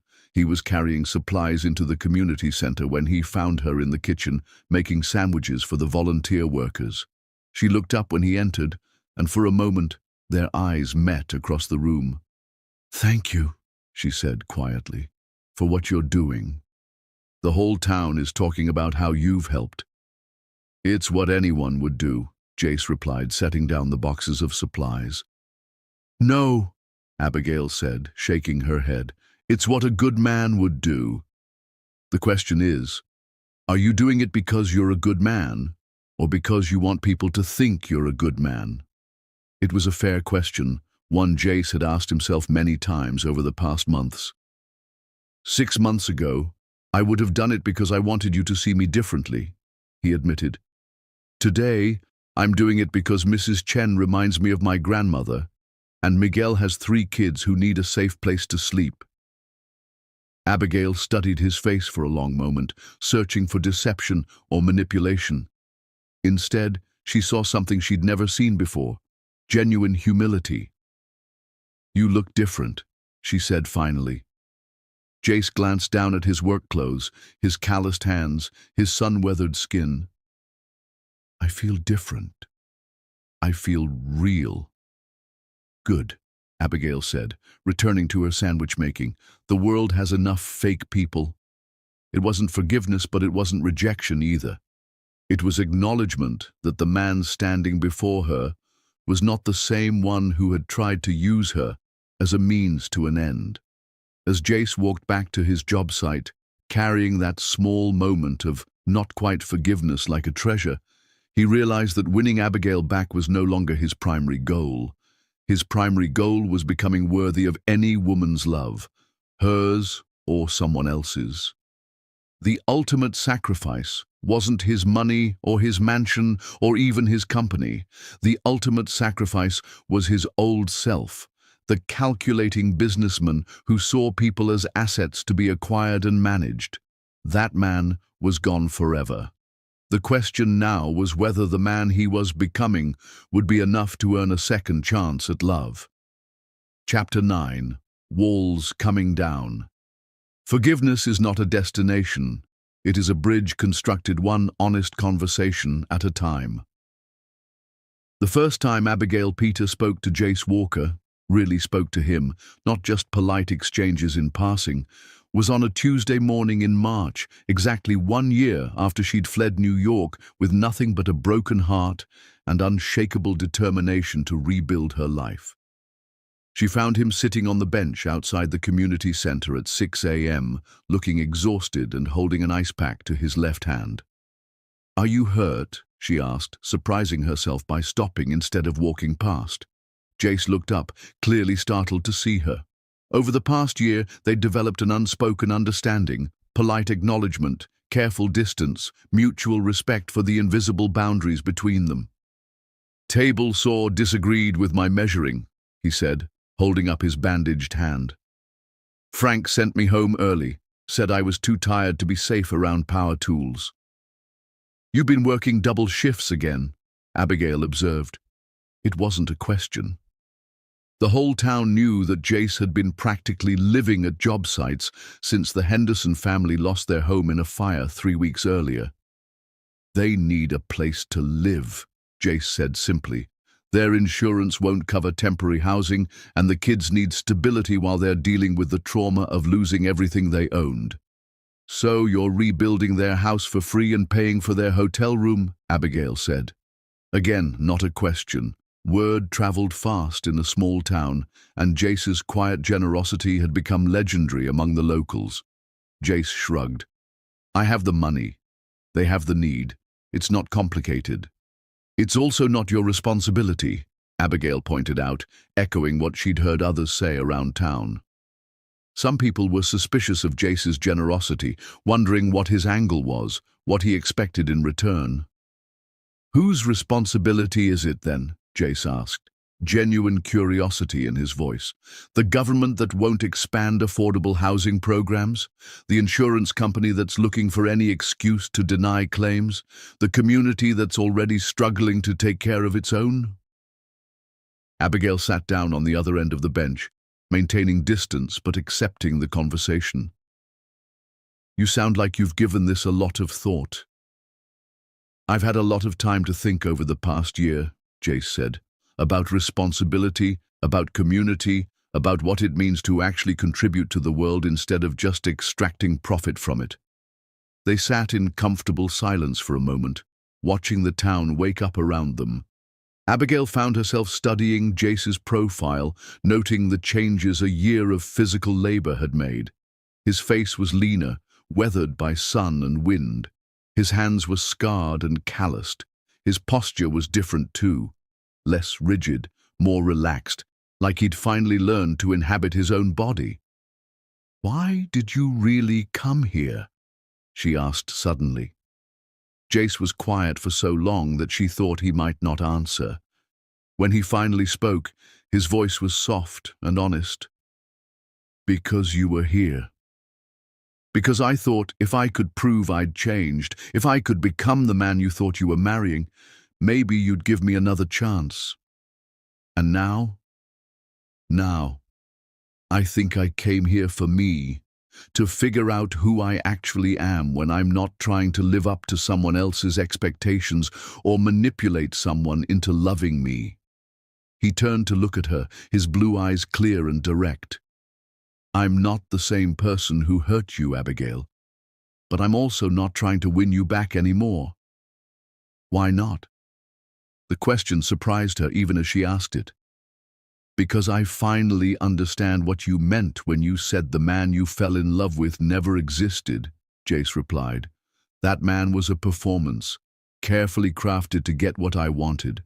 The man I am now, He might not be someone you could love, but at least he's real. Abigail felt something shift in her chest, a tiny crack in the wall she'd built around her heart. Tell me about him, this real man. He gets up at dawn because he's learned to love watching the sun rise over the ocean. He drinks his coffee black because adding cream seems like unnecessary complication. He's terrible at small talk, but great at listening when people really need to be heard. Jace paused, a small smile playing at his lips. He cries at dog food commercials too, it turns out. Despite herself, Abigail smiled. Really? Really? There was this ad with an old dog and a little girl and I just lost it. Completely embarrassing. He shook his head. Miguel hasn't let me live it down. Miguel seems like a good friend, Abigail observed. He is. First real friend I've ever had, actually. Turns out it's easier to make genuine connections when you're not constantly calculating how people can be useful to you. They talked for another hour as the town came alive around them. Jace told her about his work, about the satisfaction of building something with his own hands, about the community of workers who'd accepted him despite his past. Abigail found herself sharing stories about her design projects, about the families she was helping create affordable, beautiful homes, about the peace she'd found in this small coastal town. I should go, Abigail said finally, standing as the community center started to fill with the morning volunteer crew. I have a client meeting. Abigail, Jace said as she turned to leave. Would you maybe like to have coffee sometime? Just coffee as friends. I'd like to hear more about your work. She studied his face, searching for hidden motives, for the manipulation she'd learned to expect from him. Instead, she saw only genuine interest and carefully guarded hope. Just coffee? She asked. Just coffee, he confirmed. No agenda, no expectations. Just two people who used to know each other, trying to figure out if they can be friends. Saturday morning, Abigail said after a long pause. The cafe on Main Street. 8 o'clock. I'll be there, Jace said, and his smile was so genuinely happy that Abigail felt her heart skip a beat. Saturday morning found them at a corner table in the small cafe, sharing pastries and talking about everything except their past. Jace asked thoughtful questions about her design philosophy, her dreams for expanding affordable housing options. Abigail found herself curious about his transition from corporate executive to carpenter, about what he'd learned from physical labor. It's humbling, Jace admitted, holding up his scarred hands. When you're used to solving problems with money and influence, learning to solve them with patience and skill is different. Better, I think. You think? I know, he corrected. When I write a check to fix a problem, I feel useful. When I actually fix something with my own hands, I feel worthy. Does that make sense? It did make sense, more than Abigail wanted to admit. She'd felt something similar when she'd left New York, when she'd stopped trying to design spaces that impressed rich clients and started creating homes that actually served families' needs. Their coffee meetings became a weekly ritual. Saturday mornings at the cafe, then walks along the beach, conversations that ranged from the philosophical to the mundane. Abigail found herself looking forward to these meetings, anticipating Jace's insights about books he was reading, his stories about his co-workers, his questions about her life and work. More importantly, she found herself trusting him again. Not completely, not without reservation, but enough to share pieces of herself she'd kept hidden since leaving New York. Her fears about starting over, her struggles with trusting her own judgment, her growing love for the community she'd found here. I was so angry when I first got here, she admitted one Saturday as they walked along the shoreline. Angry at you, angry at myself for being so naive, angry at the world for not being what I thought it was. And now? Jace asked, walking carefully beside her, respecting the space between them. Now I'm grateful, Abigail said, surprising herself with the truth of it. If our relationship hadn't ended the way it did, I never would have found this place, this life, this version of myself. I like who I am here." "You're extraordinary here," Jace said quietly. "You were extraordinary in New York too, but there you were trying to fit into someone else's idea of what you should be. Here, you're just... you... Is that who you fell in love with?" Abigail asked, the question hanging between them like a bridge neither was quite ready to cross. "The real me?" Jace stopped walking, turning to face her. "I don't know," he said honestly. "I thought I loved you in New York, but I'm not sure I was capable of real love then. I was too focused on what you could give me to see who you actually were." "And now?" "Now I see you," Jace said simply. "And I think I'm finally becoming someone who might be worthy of being seen by you." It wasn't a declaration of love, wasn't a plea for reconciliation. It was just truth, offered without expectation, without agenda. And somehow, that made it more powerful than any grand gesture he could have made. As they walked back toward town, their hands almost touching as they moved, Abigail felt the walls around her heart beginning to crumble. Not all at once, not without fear, but slowly, carefully, like a building being deconstructed with the hope that something better could be built in its place. The bridge between them was being constructed, one honest conversation at a time. Chapter 10. The Queen's Crown Restored. Love that survives betrayal and returns transformed is not love renewed. It is love reborn in fire and forged in truth. 2 years after Abigail Peter had fled New York City with a heart splintered beyond recognition, she stood in the workshop behind her cottage, adding final touches to a custom engagement ring unlike any she'd ever created. The band was carved from driftwood, a piece she'd discovered on the beach where she and Jace had taken their first tentative walk as friends rebuilding trust. She'd spent weeks carving it, sanding until silk smooth, treating with oils until it glowed like captured honey. Set into the wood was not a diamond, but sea glass, pale green and perfect, polished by decades of ocean waves.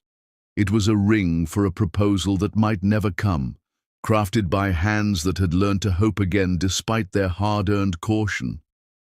"That's absolutely beautiful," said a voice from the doorway. Abigail looked up to find Jace standing there, and her heart performed the same little dance it had been doing for months whenever she encountered him unexpectedly. 2 years of friendship, of slowly rebuilding trust, of learning to love the man he'd become rather than mourning the man she'd thought he was. "Thank you," she said, setting down her tools with deliberate calm. "It's for the Hendersons' daughter. She's getting engaged next month." Jace stepped into the workshop, admiring the pieces scattered around, custom furniture, jewelry, decorative items that had made Abigail's design business one of the most sought after on the coast. "Everything you create is beautiful.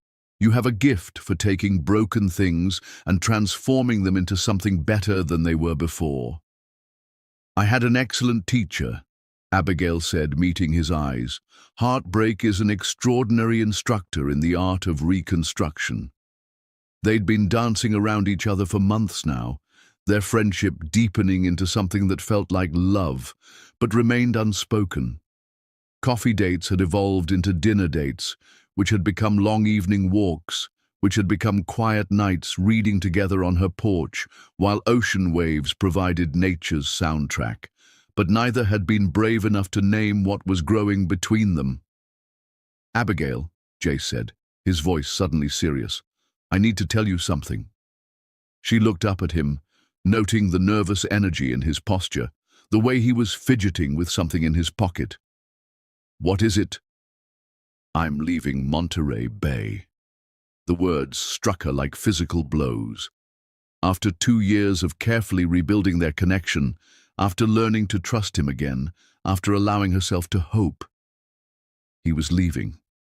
"Oh," she said, fighting to keep her voice steady. "When?" "Next month. I have to return to New York, at least temporarily. The board wants me to resume my position as CEO, and there are legal issues with my grandfather's will that need resolution before my 40th birthday. Abigail nodded, not trusting herself to speak. Of course he was leaving. He'd never intended to stay forever. This life, this town, their friendship, it had all been temporary for him, a way station on his journey back to his real life. But before I go, Jace continued, pulling something from his pocket, I have something I need to ask you.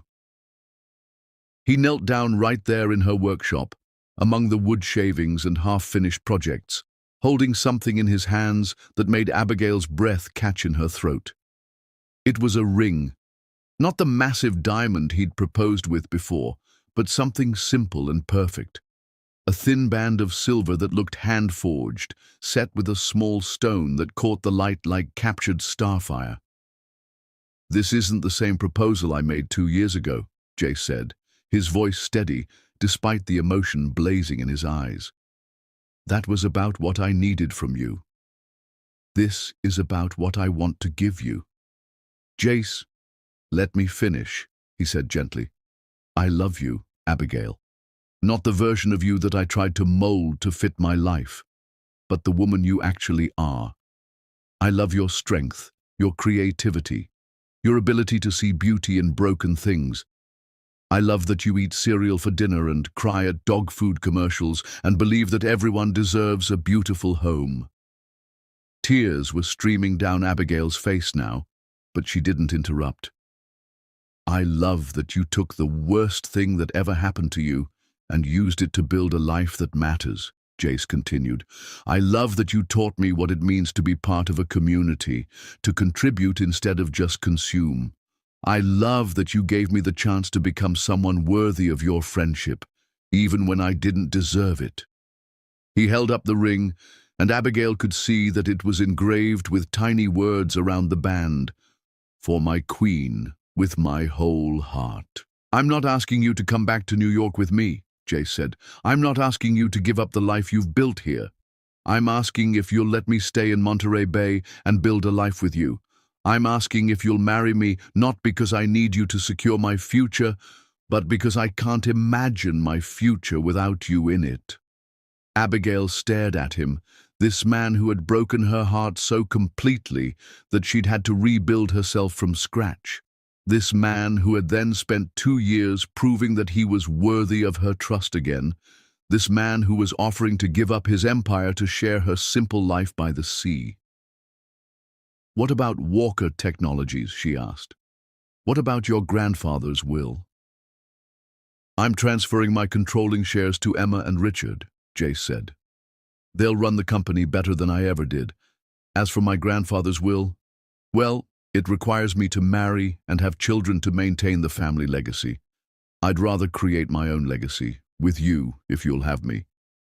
And if I say no, then I respect your decision and treasure the friendship you've given me, Jace said without hesitation. Your happiness matters more to me than my own wants. If you're happier without me, then that's what I want for you. Abigail looked down at this man who had once tried to use her as a means to an end, who had learned to love her for who she really was, who was now offering to sacrifice everything he'd once valued to build something real with her. Ask me, she whispered. What? Ask me properly, she said, smiling through her tears. Jace's face lit up with hope and joy. Abigail Peter, will you marry me? Will you be my wife, my partner, my queen for the rest of our lives? Will you help me build a love story worthy of the extraordinary woman you are? Yes, Abigail said, her voice strong and sure. Yes, I'll marry you. Yes, I'll build a life with you. Yes, I'll be your queen, as long as you remember that queens rule beside their kings, not beneath them. Jace slipped the ring onto her finger with shaking hands, then stood and pulled her into his arms. Their kiss was different from any they'd shared before, not desperate with passion like their first time, not poisoned by lies like their last time in New York, but warm with genuine love and bright with hope for their future. I have one condition, Abigail said when they broke apart. Anything, Jace replied.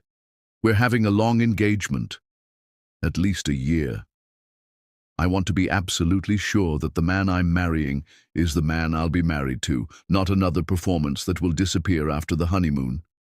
2 years if you want, Jace said, spinning her around the workshop. 5 years, forever. I'm not going anywhere, and I'm not changing back into who I used to be. That man is gone, Abigail. He died the day you walked out of my life and taught me what it felt like to lose something that actually mattered. As he set her down, both of them laughing and crying at the same time, Abigail looked at the ring on her finger. It was nothing like the massive diamond he'd given her before. It was better. It was real, handmade with love instead of bought to impress. It represented not what he could afford to give her, but what he chose to offer her, his whole heart, freely given. Their second engagement was nothing like their first. No magazine spreads, no society events, no elaborate planning. They celebrated with a barbecue in Abigail's backyard, surrounded by the community that had embraced them both. Frank Morrison toasted them with beer in mason jars. Miguel's wife made tres leches cake. The Henderson children played in the garden while their parents thanked Jace again for rebuilding their home. This is what I always wanted, Abigail whispered to Jace as they danced barefoot on the grass to music from an old radio. What? A backyard party? A family, she said.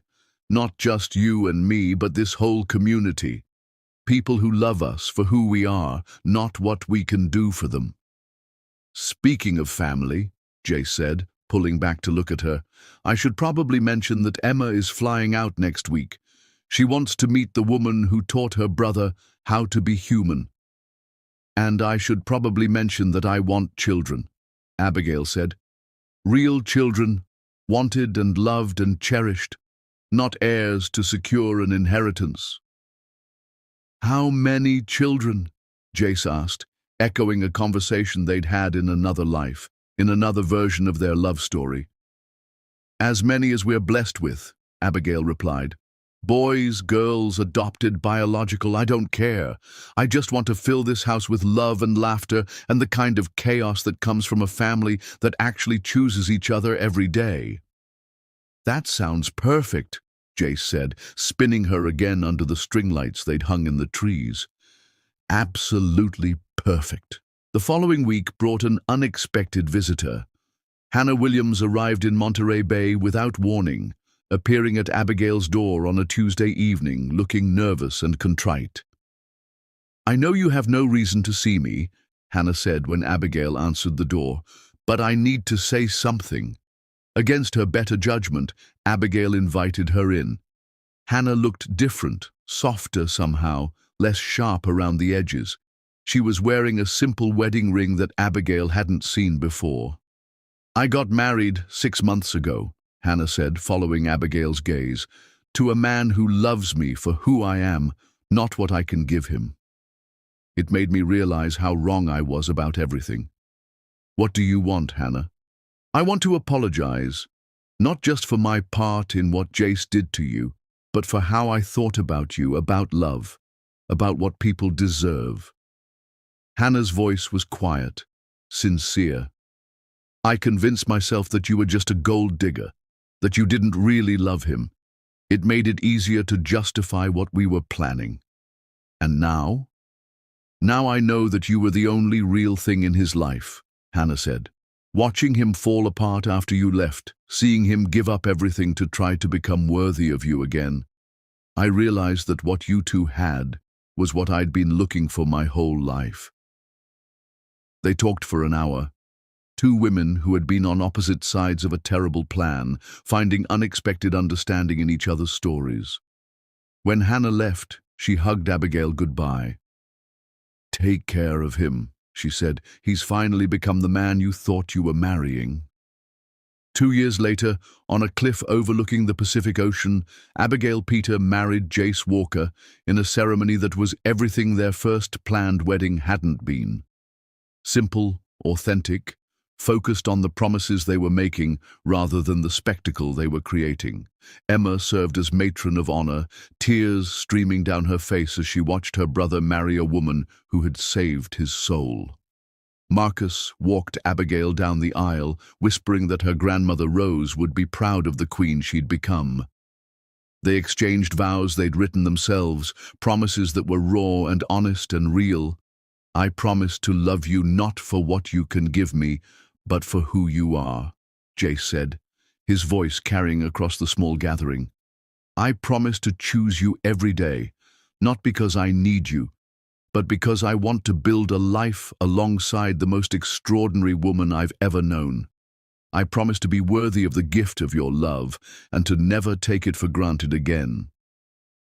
"I promise to trust you with my heart again," Abigail replied. "Not because you've earned it through grand gestures, but because you've proven yourself worthy through 1,000 small acts of love.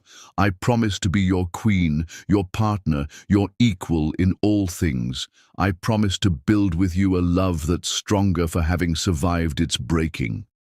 When the minister pronounced them husband and wife, when they kissed as the sun set over the ocean, they both loved. When their friends and family cheered and threw flower petals that caught the evening breeze, Abigail felt something she'd never experienced before. The absolute certainty that she was exactly where she belonged. At the reception that followed, held in the community center where they'd first begun to rebuild their friendship, Jace stood before their guests with a microphone in his hand.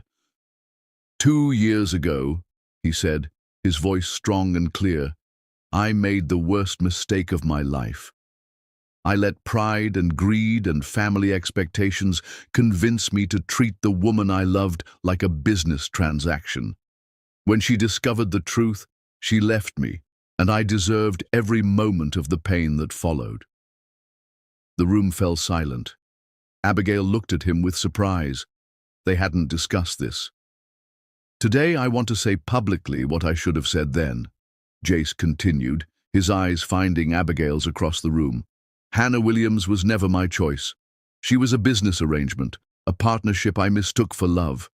Abigail Peter was and is the only woman I have ever truly loved. She left me because I tried to use her, and she came back because I learned to love her the way she deserved to be loved from the beginning." He set down the microphone and walked to Abigail, taking her hands in his. "In front of everyone who matters to us, I want to say this. I love only you. I have loved only you since the moment I first saw you, even when I was too broken to love you properly. You are my queen, my heart, my everything." The room erupted in applause, but Abigail only had eyes for her husband, this man who had finally given her the public declaration she'd never known she needed. That night, in the house Jace had built for them with his own hands, as they lay entwined in the darkness, listening to the waves crash against the shore, Abigail traced patterns on his chest with her fingertips. "Do you ever think about the woman you would have become if I hadn't hurt you?" Jace asked quietly. "No," Abigail said without hesitation, "because that woman never would have been strong enough to deserve you. The real you, I mean. She would have been satisfied with the performance, would have lived her whole life loving a lie. The woman I am now, she knows the difference between love and manipulation, between grand gestures and genuine devotion." "I'm sorry it took losing you to teach me how to love you," Jace said, pressing a kiss to the top of her head. "I'm not," Abigail replied, surprising them both, "because the love we have now is real. It's been tested by betrayal and survived. It's been built on truth instead of lies. It's the kind of love that lasts forever, because it's not based on what we can get from each other, but on who we choose to be together." 5 years later, as Abigail watched Jace teach their son to build a treehouse in their backyard, while their daughter played in the garden they'd planted together, she thought about the fairy tale she'd once believed she was living. That story had been beautiful but fragile, built on illusions that crumbled at the first touch of reality. This story, messy and complicated and real, was better. It was a love story that had survived everything life could throw at it and emerged stronger.